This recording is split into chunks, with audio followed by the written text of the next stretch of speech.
Assalamualaikum warahmatullahi wabarakatuh. Senar syiar Islam, mudah-mudahan tambah berkah, tambah manfaat. Amin. Rabbana atina fid dunya hasanah wa fil akhirati hasanah wa qina adzabannar. Alhamdulillah. Assalamualaikum Ustaz. Doain ya, hari ini keberangkatan travel Prawira Tour and Travel. Doain semoga semua lancar, jamaah semuanya sehat, aman. Yang mau daftar silahkan ke Prawira Tour and Travel melalui Ustaz Ibrahim. Assalamualaikum warahmatullahi wabarakatuh.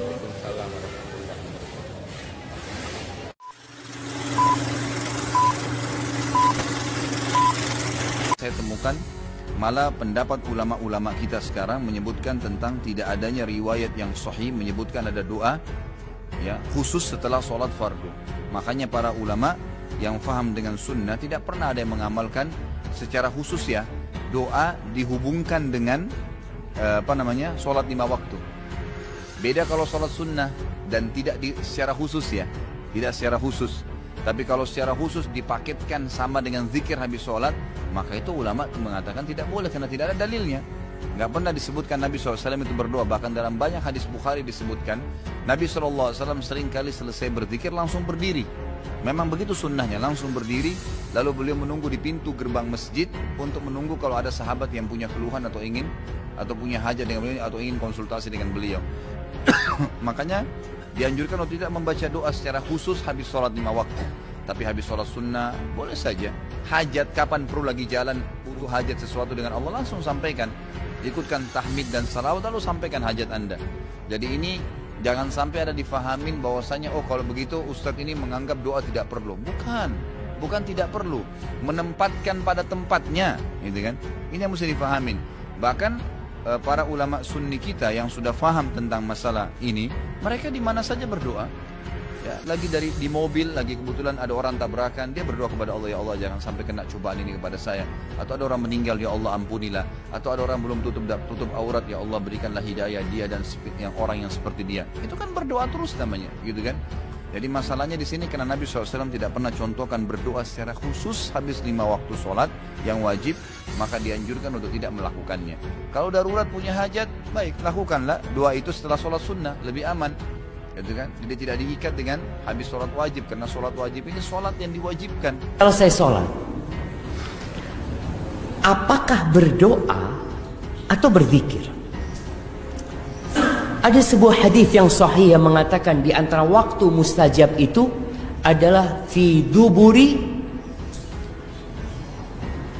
al-farad atau fi duburi as-salawat al-maktubah. Di duburnya, penghujungnya solat wajib itu ada doa mustajab. Menentukan kalimat dubur ini jamaah terjadi perbedaan pendapat. Apakah di penghujung sholat sebelum salam atau selesai salam? Yang berpendapat bahwasanya itu sebelum salam. Jadi selesai baca salawat buat Nabi SAW mengatakan innaka hamidum majid, itu doa sebelum salam. Karena itu yang sering dilakukan Nabi Muhammad SAW sebelum salam selalu berdoa. Pendapat kedua mengatakan, ya selesai sholat memang. Jadi selesai kita berzikir, selesai kita astaghfirullah 3 kali, Allahumma antas salam, terus baca subhanallah, alhamdulillah, Allahu akbar, kemudian baca ayat kursi, kemudian baca qul huwallahu ahad, qul a'udzu bil falaq, qul a'udzu bin nas, kemudian kita mau berdoa, silahkan. Jadi, namun Nabi SAW tidak memimpin doa berjamaah selesai sholat. Artinya Rasulullah SAW di Masjid Nabawi yang bertahun-tahun beliau sholat di sana tidak disebutkan dalam hadis sahih pun yang menyebutkan Nabi SAW memimpin mereka doa pada waktu itu. Tapi kalau doa, fadhal. Kalau memang ada permohonan ketika itu, silahkan. Tapi yang lebih utama sebelum salam.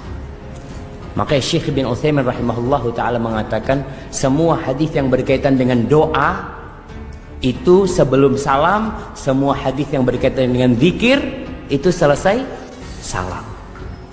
Itu makna dubur as-shalah, penghujung sholat itu. Apa hukum berdoa setelah sholat? Ya, di sana ada, sebelum kita membahas, ada beberapa hal yang perlu diingat. Bahwasanya ulama sepakat bahwa doa di dalam sholat disyariatkan. Di antaranya adalah doa ketika sujud. Di antaranya adalah sebelum salam. Ya, bahkan Ibnu Hajar menyebutkan ada sekitar 8 tempat ya, 6 tempat kemudian disebutkan ketika dalam kunut, juga ketika membaca ayat-ayat azab atau ayat rahmat ya. Kemudian juga ini perkara yang pertama. Yang kedua, ulama sepakat juga bahwa setelah sholat dianjurkan atau disunahkan untuk berzikir dengan zikir-zikir setelah sholat, seperti astagfirullah 3 kali ya, seperti la ilaha illallah syarika lahu mulku wa syai'in qadir, la ilaha illallah wa la na'budu illa iyyah ya.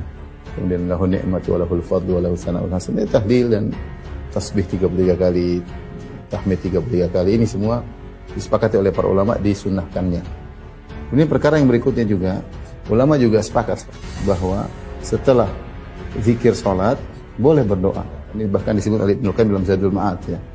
Jadi maksudnya jika seorang setelah sholat kemudian dia berzikir, setelah berzikir dia ingin berdoa, maka ini juga tidak ada masalah ya. Dan ini juga dibolehkan oleh Syekh bin Baz. Saya tidak menemukan ulama yang melarangnya. Ya.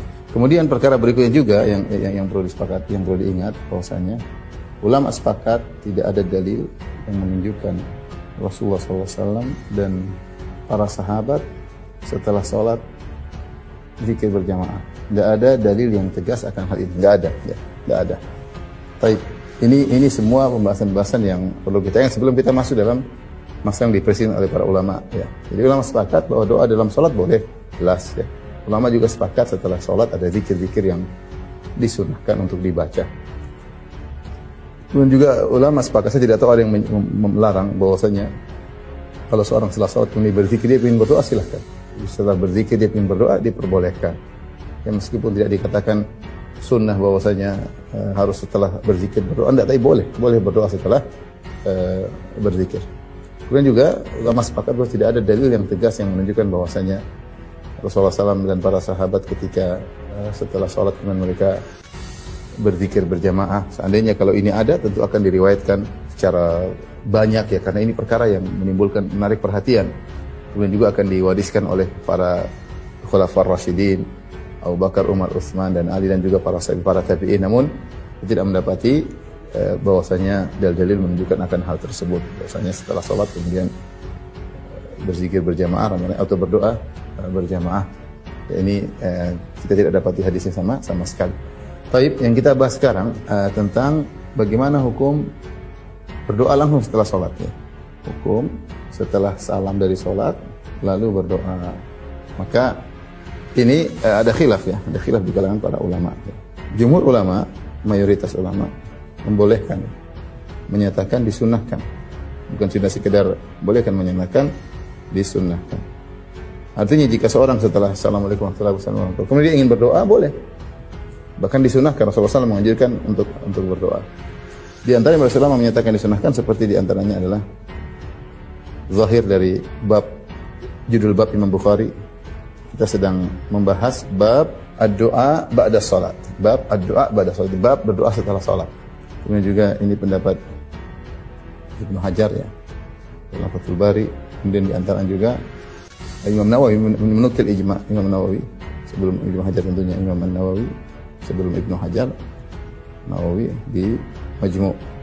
Beliau mengatakan bahwasanya tidak ada yang menyelisih akan hal ini, boleh seorang berdoa setelah sholat. Jadi kita ada gambaran bahwasanya yang dimaksud pembahasan di sini adalah bagaimana jika seorang setelah sholat kemudian dia berdoa.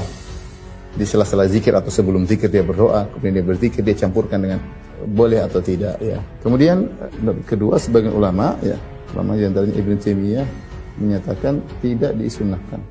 Tidak disunnahkan ya.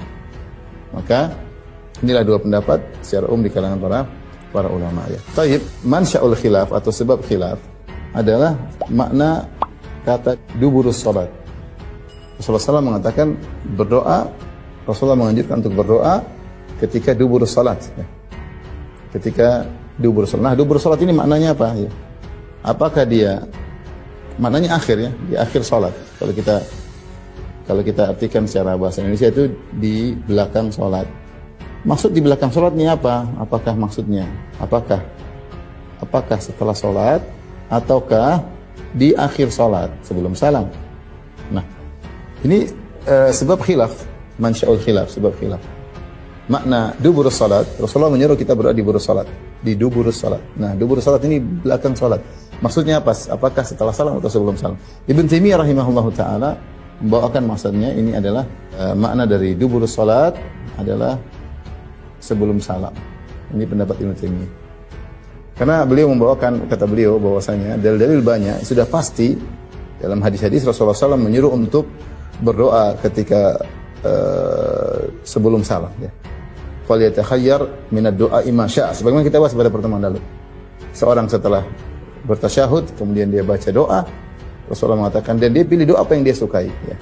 Sehingga doa yang dimaksud dubur salat adalah sebelum salam. Sudah kata Ibnu Taimiyah sepakat bahwasanya berdoa sebelum salam disyariatkan bahkan dianjurkan. Maka hadis-hadis berdoa di dubur salat dibawakan kepada mana ini? Maka hadis-hadis tentang berdoa di dubur salat dibawakan di takyid, dibawakan ke makna sebelum salam. Ini pendapat Syekhul Islam yang didukung oleh muridnya Ibnu Qayyim rahimahullah taala. Syekhul Islam dalam kitab Majmu' Fatawa, Ibnu Qayyim dalam kitabnya Zadul Ma'ad. Kemudian mereka juga berpendapat ya bahwasanya salat tempat doa. Ketika seorang sedang salat dia sedang connecting, dia sedang bermunajat. Kata Nabi sallallahu alaihi wasallam, barang siapa fi salat fa innahu yunaji rabbahu ya. Idza kana ahadukum fi salat fa innahu yunaji rabbahu. Jika salah seorang sedang dalam salat maka dia sedang berbisik-bisik dengan Allah, sedang berbicara dan itu saatnya dia berdoa. Dan kita sudah sebutkan dalam salat ada 8 tempat untuk berdoa kepada Allah Subhanahu wa taala dan salat sendiri maknanya adalah doa. Oleh karenanya yang munasib atau yang cocok ketika seorang setelah salat adalah memuji Allah. Dia tadi sudah bermunajat dengan Allah, kemudian dia selesai, sekarang dia seorang imam dia balik menghadap makmum, maka dia muji Allah. La ilaha illallah wahdahu la syarika. Bukan lagi berdoa. Berdoa tadi sudah setelah salat. Ini dalil logika dari Syekhul Islam Ibnu Taimiyah dan beliau sebutkan dalam Majmu' Fatawa. Secara dalil akal dan dalil nakli, dalil yang disampaikan oleh Ibnu Taimiyah cukup kuat ya. Tetapi Allah alam bisawab, saya lebih cenderung kepada pendapat mayoritas ulama, jumhur ya. Bahwasanya berdoa setelah salat diperbolehkan. Dan kita tahu makna dubur ya bisa maknanya adalah bagian akhir dan bisa maknanya setelah. Di antara dalil akan menunjukkan dubur terkadang maknanya setelah adalah seperti dalam hadis yang akan kita bawakan tentang hadis tentang zikir. Kata Rasulullah SAW di sini ya. Kata Rasulullah SAW, tusabbihuna fi duburi kulli salat. Kalian bertasbih setelah di dubur setiap salat. Dan salat ini maksudnya adalah setelah salat. Karena bertasbih subhanallah 33 kali setelah salat. Tapi Rasulullah menggunakan kata duburi kulli salat. Berarti dubur sini maknanya adalah setelah salat. Dan banyak dalil-dalil yang menunjukkan bolehnya berdoa setelah salat. Maka Allah alam bisawab, pendapat yang lebih kuat ini ya. Ini pendapat, saya akan sebutkan dalil-dalilnya. Pendapat jumhur, Allah alam bisawab, pendapat jumhur lebih kuat tentang bolehnya berdoa setelah salat, setelah salam.